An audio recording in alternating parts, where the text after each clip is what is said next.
할 일이라는 제목으로 하나님의 말씀을 전하려고 합니다. 우리들의 할 일이 무엇일까요?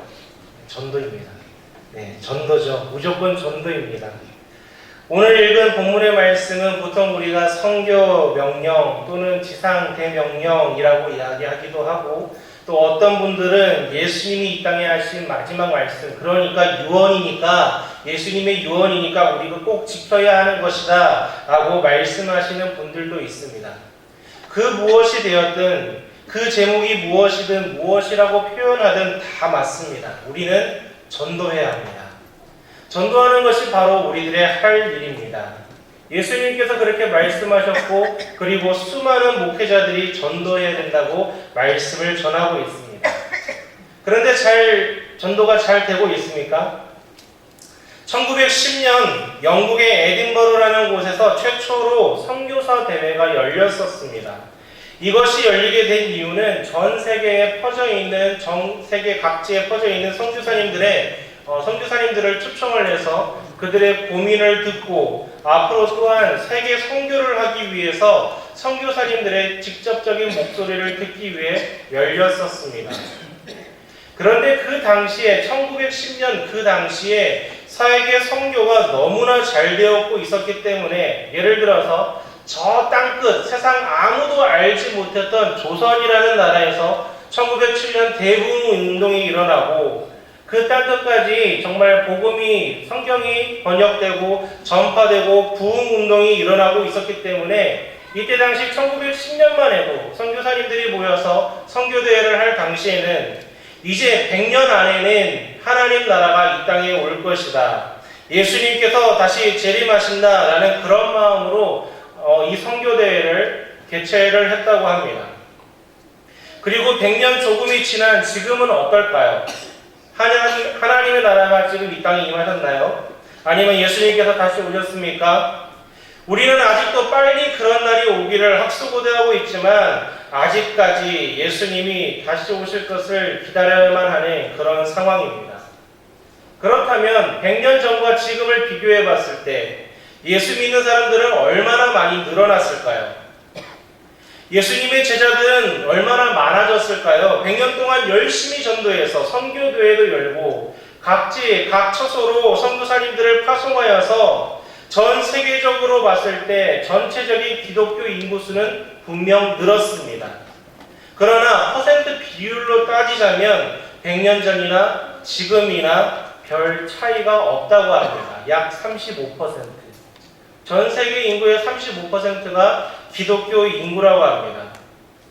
100년 동안 열심히 선교를 해서 아프리카, 아시아, 남미 지역의 기독교 인구수는 분명히 폭발적으로 늘었습니다. 그러나 그와 반대로 유럽, 북미 지역의 기독교 인구수는 줄어들었기 때문에 전 세계의 기독교 인구수를 비율로 따지면 100년 전이나 지금이나 차이가 없다는 사실입니다.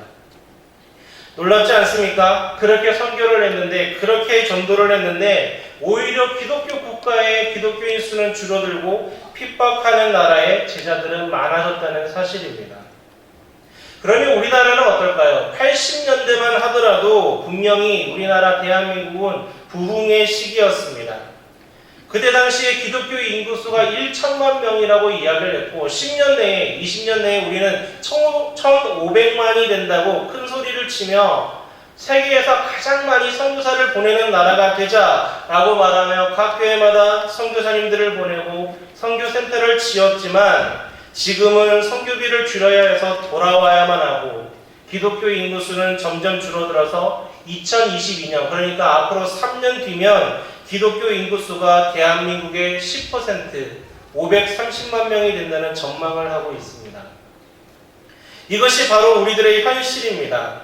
하지만 분명한 사실은 우리나라에 줄어들었다고 해서 세계의 기독교 인구는 줄어들지 않았으니까, 우리가 줄어들었다면 분명히 다른 곳에서는 복음으로 인하여 부흥을 하고 있다는 사실입니다. 앞서 에딘버러 선교사 대회를 언급했지만, 100년 전 영국이라는 나라는 선교 대회를 열 정도로 선교에 가장 앞서는 나라였습니다. 전 세계를 배를 타고 다니며 무역선마다 선교사를 태우고 다녔고, 그렇게 5대양 6대주를 다니며 복음 전하는 일에 열심인 나라가 영국이었습니다. 그러나 우리가 잘 알다시피 현실 지금 영국의 교회들은 술집에 팔려나가고 있고 클럽에 팔려나가고 있으며 더 이상 성도들이 없어서 문을 닫는 100년, 200년, 300년 된 교회들이 많다는 사실입니다. 그렇게 문 닫은 교회가 많아지기 시작하자 영국 교회는 큰 결단을 하게 됩니다. 어떤 결단이냐면 더 이상 우리는 선교사를 파송할 수가 없다. 우리나라가 이제 선교지 그 현장이기 때문에 세계에 나가 있는 선교사님들 다시 영국으로 컴백하라 라고 해서 선교사님들을 불러 모으기 시작했다는 사실입니다. 그렇게 해서 선교사님들이 다시 영국으로 돌아가기 시작하고 지금 아직까지는 크게 뚜렷한 변화는 있지는 않지만 각각 곳곳에서 선교사님들의 그리고 또한 영국 교회의 기도들로 인하여 영국이 다시 부흥의 움직임을 보이고 있다는 소식이 종종 들려오고 있습니다. 그렇다면 우리들이 해야 할 일은 무엇일까요?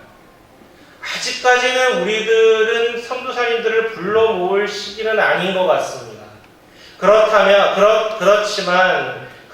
그러나 전도의 회복은 우리에게 일어나야 되지 않을까요? 오늘 예수님께서는 제자들에게 해야 할 일, 그러니까 전도에 대해 이렇게 말씀하고 있습니다. 우리 아까 읽었던 19절 말씀 다시 한 번 더 읽도록 하겠습니다.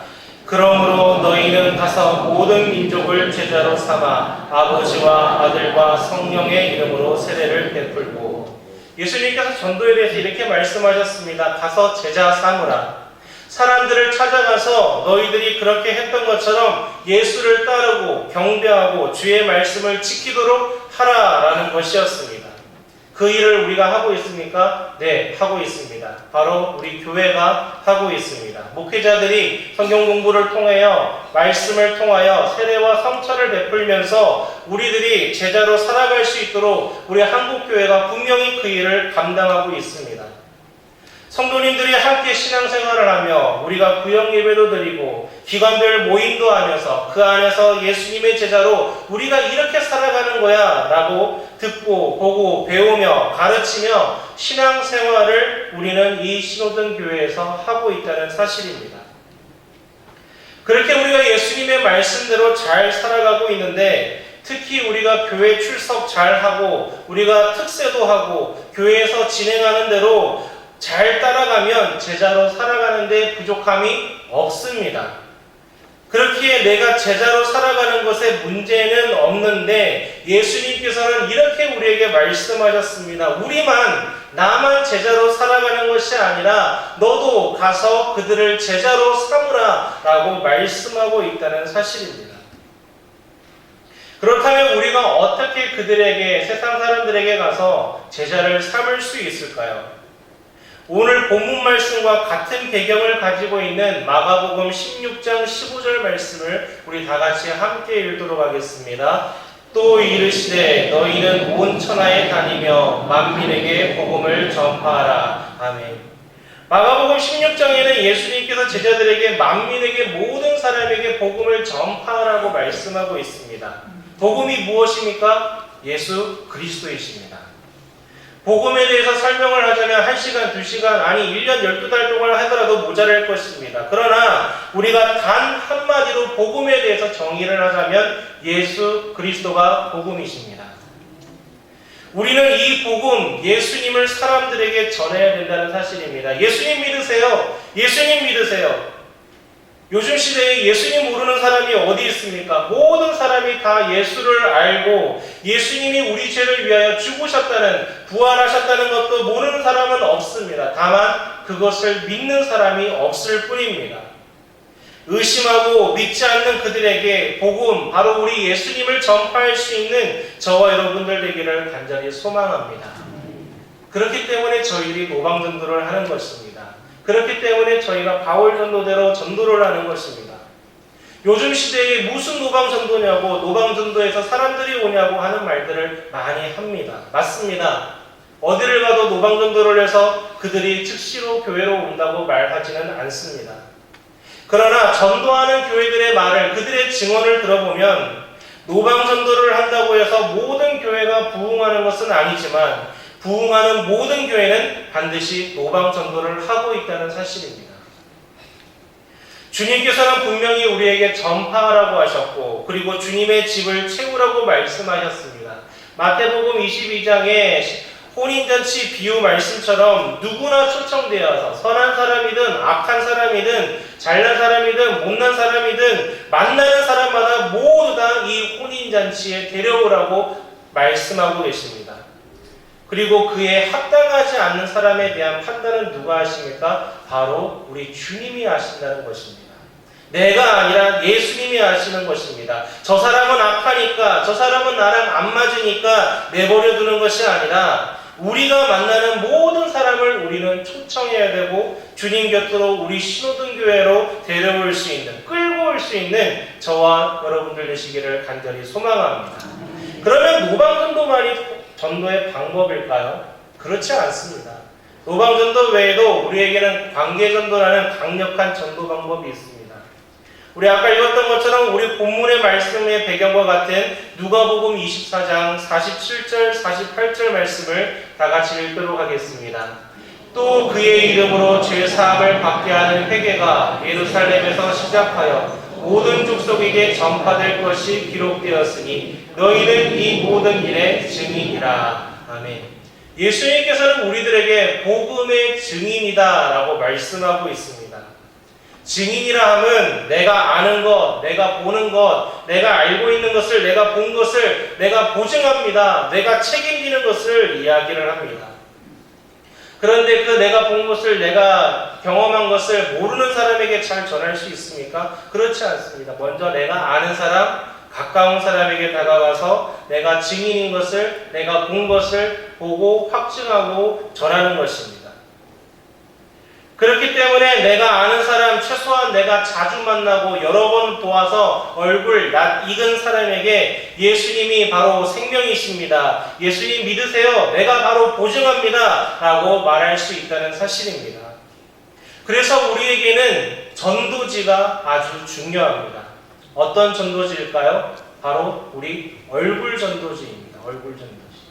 우리의 말, 표정, 행동, 평소에 사람들에게 보여지는 모든 모습들이 전도지가 되어서 우리가 그들에게 다가가서 증인될 때에, 예수님의 증인으로서 복음 전할 때에 우리 얼굴 전도지로 그들을 주님께로 데려오 나올 수 있다는 사실입니다. 지난달에 전도 세미나를 한 곳에 다녀왔습니다. 그곳에서 재미있는 숫자, 통계에 대해서 들었는데 소개를 한번 해볼까 합니다. 이번 우리 새생명 전도축제의 목표는 배가 전도입니다. 배가. 우리 나오는 성도 수만큼, 그만큼 더 우리가 더 많이 전도되는 것이 저희들의 목표입니다. 한 성도가 한 명 전도하기. 그거는 단순히 이제 절하는 것으로 끝나는 것이 아니라 모셔오는 것까지 이야기를 하는 것입니다. 그래서 우리 전도축제 당일에는 정말 교회에 안 나오던 사람이, 내가 전도하던 사람이, 전도하려고 했던 사람이 200명, 그 이상 우리 성도 수만큼 나오는 것이 우리들의 목표인 것입니다. 그렇다면 우리가 어떻게 해야 그렇게 내가 한 명을 데리고 와서 정착을 시킬 수 있을까요? 전도 세미나에서 이런 숫자를 가르쳐줬습니다. 1대 6대 36. 1대 6대 36입니다. 일반적으로 전도를 해서 교회에 6명이 등록을 하면 몇 명이 계속해서 교회를 다닐까요? 1명이 남는다고 합니다. 통계적으로 6명이 등록했을 때 1명이 정착하는 것이 일반적이라고 합니다. 그러면 그 6명을 어떻게 데려오느냐, 이것이 바로 우리의 숙제가 될 것입니다. 우리가 모르는 사람 말고 우리가 아는 사람 중에, 우리가 잘 아는 사람 중에 6명을 초대하면 그 중에 1명이 교회는 와본다고 합니다. 진지하게 우리가 설명하지 않더라도 우리 교회에 11월 3일 날 전도축제 하는데 한번 우리 신호등교회 오지 않겠어요? 우리 같이 우리 교회 가서 선물도 받고 우리 같이 음식도 먹고 우리 함께 교제하지 않겠어요? 라고 그들을 6명을 초청을 하면 몇 명이 온다고요? 1명 정도가 교회에 온다는 사실입니다. 누구를 보고요? 내 얼굴 전도지를 보고요. 나를 보고 나를 봐서라도 6명 전도하면 6명을 초청하면 1명은 교회에 온다고 합니다. 그렇다면 6명을 초청하면 1명이 등록한다고 했는데 그 등록한 사람이 6명이 되어야 1명이 정착을 하는 건데 그 6명이 교회까지 오게 하기 위해서는 우리가 몇 명을 초청해야 된다는 사실입니까? 36명을 우리가 초청을 해야 된다는 사실입니다. 그 등록한 사람이 6명이 되어야 그 중에 1명이 교회에 정착을 하니까요. 그러면 우리가 36명을 초청을 해야 되는데 내가 36명을 초청을 하고 그 중에 6명은 교회에 오고 그 중에 6명 중에 내가 열심히 섬기고 기도하면서 우리 교회에서 함께 예배드리면 우리 신호등교회가 배가 될 수 있다는 사실입니다. 그러면 우리가 앞으로 2달 동안 이 36명을 초청하시겠습니까? 열심히 다니셔야 됩니다. 예수님께서 부활하시고 제자들 앞에 나타났을 때에 성경 말씀은 이렇게 말씀하고 있습니다. 아직도 의심하는 사람들이 있었다고 17절에 말씀하고 있습니다. 직접 예수님을 보고도 이것이 사실인지 꿈인지 의심하는 자가 그것도 제자들 중에 있었다고 말씀하고 있습니다. 그만큼 우리들은 믿음이 연약한 자들입니다. 보고도 믿지 못하고 알고도 행하지 못하는 것이 우리들의 연약함입니다. 그렇기 때문에 예수님께서는 제자들에게 말씀하실 때에 너희들에게 성령을 보낼 테니 너희들은 예루살렘을 떠나지 말고 기도하며 기다리라고 말씀하셨던 것입니다. 오직 성령이 너희에게 임하시면 너희가 권능을 받고 예루살렘과 온 유대와 사마리아와 땅끝까지 이르러 내 증인이 되리라 라고 말씀하셨습니다. 전도를 해도 우리가 행사를 해도 성령님이 우리와 함께 하시고 인도해 주셔야 합니다. 교회를 세우고 예수님을 증거하는 일을 우리는 기도하며 할 수 있어야 합니다. 우리가 내일부터 진행되어지는 특별 새벽 기도로 그리고 또한 새생명 전도 축제를 통하여서 우리가 많은 기도와 중보 기도와 릴레이 기도로 또한 기관별 기도회와 중보 기도들을 통하여서 성령님께서 우리에게 임하셔서 주님과 동행하여 주의 일을 감당할 수 있는 저희들 되기를 또한 이번 전도 축제를 통하여서 귀한 열매들을 맺으며 나아갈 수 있는 우리 신호등 교회가 되기를 예수님의 이름으로 간절히 기도드립니다. 기도하겠습니다. 사랑의 하나님 주님